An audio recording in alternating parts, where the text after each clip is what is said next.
Good morning to all of you. आज जो है उम्मीद करते हैं आप भी अच्छे होंगे। आज हम लॉकडाउन के जो है तीसरे चरण में पहुंच चुके हैं और उम्मीद करते हैं निकट भविष्य में जो परिस्थितियां जो है और भी सुधरेंगी। और इस दौरान जो है काफ़ी बच्चों के कमेंट्स आए। आपके हम जो वीडियो अपलोड करते हैं उसमें लोगों का काफ़ी जो है कमेंट्स आता है कि सर इस बारे में चर्चा की जाए।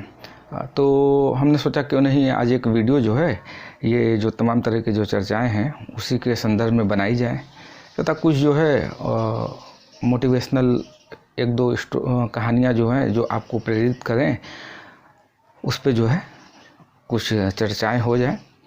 तो चलते हैं।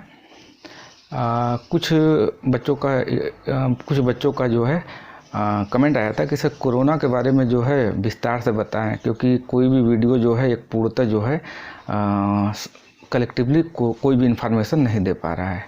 तो हमने सोचा क्यों ना जो है एक कोरोना के बारे में जो भी मेरे पास जो थोड़ी बहुत जानकारी है उसके बारे में सामान्य रूप से जो है हम आपसे चर्चा परिचर्चा करें। देखिए, पहला जो हम कोरोना के उसको बहुत ब्रीफली जो है वर्णन करेंगे, बहुत अधिक इसमें समय टाइम नहीं देंगे। आप पूर्णतः जो है समाचार पत्रों और न्यूज़ चैनलों के माध्यम से लगभग थोड़ी बहुत जानकारी सभी के पास है। तो इसमें जो है लोगों का क्वेश्चन था कि सर कोरोना जो है फैला कैसे, आया कहाँ से, उत्पन्न क्यों हो रहा है और वायरस जो है अभी क्यों जो है अधिक जो है इधर के 5-10 सालों में जो है अधिक इसका जो है प्रकोप क्यों है। तो आइए, जो कोरोना वायरस है ये आपके चीन के वुहान शहर से जो है उत्पन्न हुआ था। अभी इसकी कोई आधिकारिक पुष्टि नहीं है या कोई भी उस तरह का कोई वैज्ञानिक प्रमाण नहीं है कि इसको लैब में बनाया गया था, लेकिन एक तरह की संभावनाएं लोग व्यक्त कर रहे हैं कि जो चीन का जो वुहान शहर है वहाँ के ही लैब से ये इस तरह का जो वायरस जो है उत्पन्न हुआ है। तो देखिए, वुहान शहर में एक्चुअली ये वायरस पनपा क्यों, इसका जो है जो समाचार पत्रों के माध्यम से अध्ययन करने पे जो हमें थोड़ी बहुत जो जानकारी है, जो हमारी जो समझ विकसित हुई है उस पे हम उस आधार पे हम इसी परिणाम पे पहुँचे हैं कि जो ये वायरस है, जैसे चाइना का जो सी फूड मार्केट है, सी फूड मार्केट का मतलब जहाँ पे समुद्र से संबंधित जीव जो हैं खरीदे जाते हैं और बेचे जाते हैं, ये वर्ल्ड का सबसे बड़ा मार्केट है।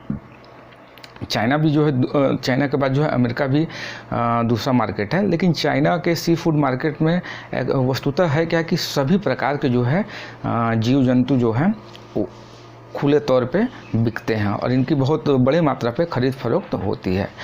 तो कुछ लोगों का मानना है कि जो कोरोना वायरस है ये चमगादड़ या चाइना के जो पेंगुइन जो जंतु है उसके खाने से या उसके टच में आने से ये फैला है। तो अभी तक तो यही बातें चल रही हैं। अब ये फैला क्यों, या ये जो वायरस का जो प्रकोप है ये हाल फिलहाल के दिनों में इतना अधिक क्यों हो जा रहा है। तो देखिए, है क्या कि धीरे धीरे जो ह्यूमन एक्टिविटी है, या कह लीजिए कि हम लोग की जो विकास की इतनी अभिलाषा है, अंधाधुंध विकास, जिसमें हम क्या कर रहे हैं कि जंगलों को या जो हम लोग का बायोस्फीयर रिजर्व है वो कहीं ना कहीं जो उनके कोर एरिया है, हम उनका जो आवास है वहाँ तक मनुष्य जो है पहुँच जा रहा है। और मनुष्य क्या कर रहा है कि उनको पहले जो है उसका फूड हैबिट में जो शाकाहार से जो है मांसाहार की तरफ बढ़ रहा है और मांसाहार में भी काफ़ी विकृति आ रही है। जैसे चाइना में ये मानना है कि जितने भी जंतु हैं उनको जो है खाया जा सकता है और वो कच्चे मांस पका करके भी नहीं खाते हैं, वो कच्चे खाते हैं। तो होता क्या है कि जो वायरस जो है उनके शरीर में पाया जाता है, जैसे आपके इससे पहले जो है निपाह वायरस था और सार्स वायरस है, तो ये सब क्या है, ये कहीं ना कहीं जो मनुष्य की बढ़ती हुई जो क्रियाशीलता है, जो नेचर में जो एक तरह का जो है व्यवधान पैदा कर रहा है, तो उसको कहीं ना कहीं क्या किया जा रहा है, एक संतुलन जो है स्थापित करने के लिए ये नेचर द्वारा एक संतुलन का कह लीजिए कि बैलेंस इक्वेशन किया जा रहा है। सॉरी। तो जो अभी तक जो कारण बताया गया है कि जो जानवर हैं जो जंगलों में रहते थे उनका जब आवाज़ छीन रहा है तो क्या हो रहे हैं, धीरे धीरे जो है उनके जब आवाज़ छीन जा रहे हैं तो वो आवाज़ विहीन हो जा रहे हैं। तो वो धीरे धीरे क्या हो रहे हैं, मनुष्य के संपर्क में आ रहे हैं। और मनुष्य क्या कर रहा है, इनके कच्चे मांस को या बेच रहा है, खरीद फरोख्त कर रहा है, और इनके खाने से ही क्या हो रहा है, ये वायरस हमारे शरीर में प्रवेश कर रहा है। अब इसका कोरोना का विस्तार कैसे हुआ? देखिए, कोरोना का जो विस्तार हुआ ये इसमें तो कोई जो है शंका ही नहीं है। जो कोरोना का विस्तार हुआ है वो चाइना के वुहान शहर से ही हुआ है। तो इसमें थोड़ी सी जो भूमिका जो है समाचार पत्रों के माध्यम से जो पता चलता है कि कहीं ना कहीं जो है कुछ संस्थानिक जो है भूल भी हुई है। जैसे WHO जैसे बड़ी संस्थाओं ने इसको पेंडेमिक महामारी जो है घोषित करने के में थोड़ी देरी की है। देखिए, यहाँ हम आपको थोड़ा सा चर्चा करेंगे। जो रोग होते हैं वो क्या होते हैं, 3 तरह के होते हैं। पहला एपिडेमिक, दूसरा एंडेमिक और तीसरा पेंडेमिक। तो जो एपिडेमिक होता है वो क्या होता है, बहुत छोटे से स्तर में होता है, बहुत छोटे से एरिया में होता है। जैसे मान लीजिए आपका ये पर्टिकुलर कोई रीजन है एक एरिया में, और वहाँ पे क्या हो जाए, रोग फैल जाए, तो ये हो गया आपका एपिडेमिक। इंडेमिक क्या होता है, इंडेमिक जो डिजीज होता है वो क्या होता है, वस्तुतः जैसे कुछ जगह जैसे दिमागी बुखार हमेशा फैलते हैं। जैसे उत्तर प्रदेश के गोरखपुर में देख लिया जाए तो हमेशा दिमागी बुखार फैलता है। तो क्या हो गया, ये जो दिमागी इंसेफेलाइटिस जो रोग हो गया, ये क्या हो गया, इंडेमिक हो गया। और जब पेंडेमिक क्या होता है, कोई भी जो डिजीज जैसे कोरोना हो गया, कोरोना शुरू में क्या था, एपिडेमिक था, मतलब वुहान शहर में ही फैला था। लेकिन फिर ये क्या हो गया, ह्यूमन टू ह्यूमन कॉन्टैक्ट में आने से ही क्या हो गया, ये पेंडेमिक हो गया। पेंडेमिक का मतलब क्या हो जाता है, जब पूरा बहुत व्यापक पूरे विश्व में जब कोई भी रोग जब फैल जाता है उसे हम क्या बोलते हैं, पेंडेमिक कहते हैं। तो कोरोना को WHO ने क्या किया है, पेंडेमिक जो है घोषित किया है। तो अब भाई किया क्या जाए, अब इससे बचने के लिए अब तो तमाम तरह की आपको जो है, इसके पहले जो वीडियो था हमने उसमें थोड़ी बहुत जो भी मेरे पास जानकारी थी उसमें हमने आपको जो है उससे जो है उसको शेयर करके आपसे अवगत कराया। तो अभी तक तो फ़िलहाल जो है एक जो है वैक्सीन का तो अभी तक निर्माण नहीं हो पाया, ना ही कोई जो है अभी दवा मार्केट में आई है। थोड़ा बहुत जो है प्लाज्मा थेरेपी की जो है चर्चाएं थी, उसी से थोड़ा बहुत निदान मिल रहा है। तो एक्चुअली एक जो है इसमें भी आ रहा है, एक नया टर्म आ रहा है, सोशल वैक्सीन या हर्ड इम्यूनिटी का कॉन्सेप्ट। ये हर्ड इम्यूनिटी होता क्या, जैसे मान लीजिए कोई भी जो 10 लोगों का पॉपुलेशन है, अगर उसमें 6 लोगों को कोरोना हो जा रहा है तो वो फिर धीरे धीरे क्या हो जा रहा है, उनके में एंटीबॉडी डेवलप हो जा रहा है। तो वो धीरे धीरे क्या हो रहा है कि वो जो 4 लोग बचे हैं उनमें भी कहीं ना कहीं एक तरह की इम्यूनिटी जो है डेवलप हो जाती है। जैसे इससे अधिक जो है टीवी की बीमारियाँ, टीवी से इससे अधिक लोग मरते हैं, लेकिन फिर भी उतना जो है पैनिक या कह ली कि आदमी जो है इतना भयभीत नहीं है, क्योंकि अब उसके साथ धीरे धीरे जीने की क्या हो गई है, आदत पड़ गई है। इसी तरह कोरोना अभी जो है जाएगा नहीं, हमें आपको क्या करना है, इसी के साथ अब धीरे धीरे अपना जीवन व्यतीत करने की आदत डालनी होगी। तो ये तो हो गया आपके बात कोरोना की बातें। देखिए, कुछ आपको बार बार मैं कहता हूँ कि आपको शिथिल नहीं पड़ना है। लॉकडाउन जो है 17 से संभवतः हो सकता है खुल जाए। आपको हमेशा हैंड सैनिटाइज करना है, मास्क पहनने की आदत डाल लीजिए। और इसमें ये ज़रूरी नहीं है कि आप में लक्षण हो, इसमें रोगी भी 2 कैटेगरी के हैं, एक सिम्टोमेटिक और दूसरा एसिम्टोमेटिक। सिम्टोमेटिक क्या होते हैं, जिनमें क्या होता है रोग के लक्षण दिखते हैं उन्हें क्या बोलते हैं, सिम्टोमेटिक। जबकि जिनमें रोग के लक्षण नहीं दिखते हैं वो क्या होता है, एसिम्टोमेटिक। जैसे जाना जाता है सिम्टोमेटिक में क्या होता है, सिम्टोमेटिक में क्या होता है, जब हम व्यक्ति अगर कोई कोरोना से पॉजिटिव है तो उसमें 10 से 15वें दिन उसका जो इंक्यूबेशन पीरियड होता है उसमें कोई ना कोई लक्षण उत्पन्न होंगे। तो लक्षण कौन कौन से उत्पन्न होते हैं, जैसे छींकना, खांसना या आपके गले में कफ बन जाना, ये सब क्या है, उसके लक्षण हैं। और एसिम्टोमेटिक क्या होते हैं, जिनमें ये सब लक्षण उत्पन्न नहीं हुए हैं। अब क्या कहा जा रहा है कि क्या भारत में जो है कम्युनिटी स्प्रेड हुआ है कि नहीं, तो देखिए कम्युनिटी स्प्रेड की जो संभावनाएं हैं तो उसके बारे में जान लीजिए। कम्युनिटी जो स्प्रेड होता है जब हम किसी व्यक्ति का अगर हम केस हिस्ट्री नहीं पता कर पा रहे हैं कि उसको हुआ कहाँ से है, तो उसको हम कम्युनिटी स्प्रेड के कैटेगरी में रखते हैं। यदि कोई मान लीजिए कोई जो है व्यक्ति जो है पीड़ित हुआ है और वो कहाँ से पीड़ित हुआ, अगर इसकी हमारे पास पूरी जानकारी है तो हम क्या कह देंगे, तब तो हम हमारे पास जो है ये हम मान लेंगे कि ये कम्युनिटी स्प्रेड नहीं है। कम्युनिटी स्प्रेड में क्या होता है कि इंडिविजुअल जो इन्फेक्टेड हुआ है कोरोना से, उसका हमें जो है ये पता ही नहीं चलता है कि वो कहाँ से उसमें इन्फेक्शन आया है। चलिए, ये तो हो गया कोरोना की बातें। अब जो है हम कुछ जो है आपको एक मोटिवेशनल जो है थोड़ा सा प्रेरक कहानियाँ जो है कुछ चर्चाएं करनी चाहें ताकि आप में जो है उत्साह और ऊर्जा जो है बनी रहे।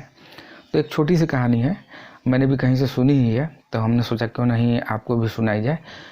तो देखिए एक बाग था, बाग जो बगीचा था उसमें काफ़ी तोते रहते थे। तो जो तोते थे काफ़ी संख्या में थे। तो एक शिकारी था, तो वो क्या करता था, वो देखा कि भाई तोते तो यहाँ काफ़ी है, तो उसको अपना जीवन यापन भी करना था। तो उसने किया क्या कि वो धीरे धीरे जाल बिछा करके तोतों को पकड़ना शुरू किया। तो धीरे धीरे जो है तो जो तोते थे उनकी संख्या कम होने लगी। तो जो उनका तोतों का जो सरदार था उसको काफ़ी चिंता हुई कि भाई किया जाए तो क्या किया जाए, अब तो भाई हमारे धीरे धीरे संख्या कम हो रहा है।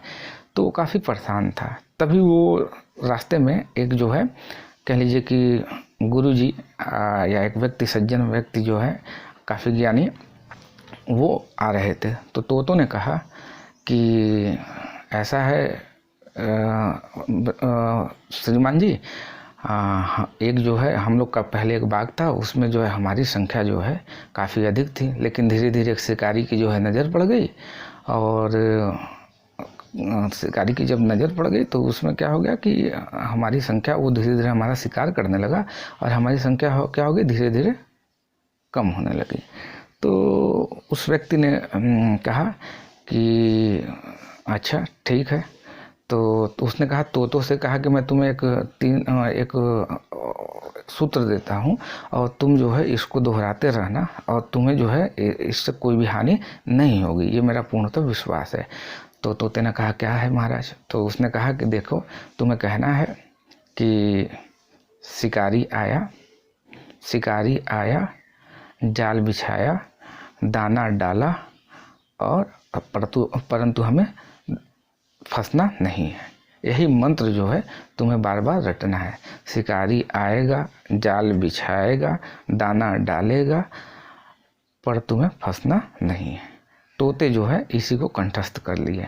तो जब अगले दिन शिकारी जो है जाल बिछाने जो है बाग में आया तो सारे तोते जो है यही गाना गा रहे थे, शिकारी आएगा, जाल बिछाएगा, दाना डालेगा, पर तुम फंसना मत। तो भाई शिकारी तो डर गया कि अब तो जो है हमसे कोई भी तोता नहीं फंसेगा। तो वो भी परेशान होने लगा, उसके जीवन यापन की समस्याएं उत्पन्न होने लगी। तो जो है फिर वो संजोग से वो निराश होकर के वापस जा रहा था। तभी वही व्यक्ति जो है ये मिला। तो उसने बोला कि जो है क्यों भाई इतने दुखी क्यों हो? तो उसने बतलाया कि देखिए ऐसी ऐसी बात थी, एक बाग था उसमें तोते थे और जो है हम उनको पकड़ करके उनको बाज़ार में अच्छे दामों पे बेचते थे और इससे हमारा जीवन यापन चलता था। तो उस व्यक्ति ने कहा कि अच्छा ठीक है, तुम जो है जाओ जाल बिछाओ, तुम उनके बातों पे ध्यान मत देना। तो जो है तो शिकारी आता है, तोते उसी तरह कहते हैं कि शिकारी आएगा, जाल बिछाएगा, दाना डालेगा, परंतु तुम फंसना मत। ये सब ऐसे कहते रह गए और शिकारी अपना जाल डालता है, लेकिन तोते क्या है केवल कहते रह जाते हैं। उन्होंने जैसे दाना देखा फिर जो है जाकर के दाना चुगना शुरू कर दिया और जाल में फंस गए। तो ये कहानी जो है कथनी और करनी का है कि कथनी और करनी में जिसके अंतर रहता है उसका यही होता है। तो जहाँ तक है कि कहानी का शीर्षक ही है कथनी और करनी। कुछ लोग क्या कहते हैं कि हम ये करेंगे और कुछ कर नहीं पाते हैं, बस वो रटते रह जाते हैं कि हम ये करेंगे, लेकिन वो कर नहीं पाते हैं।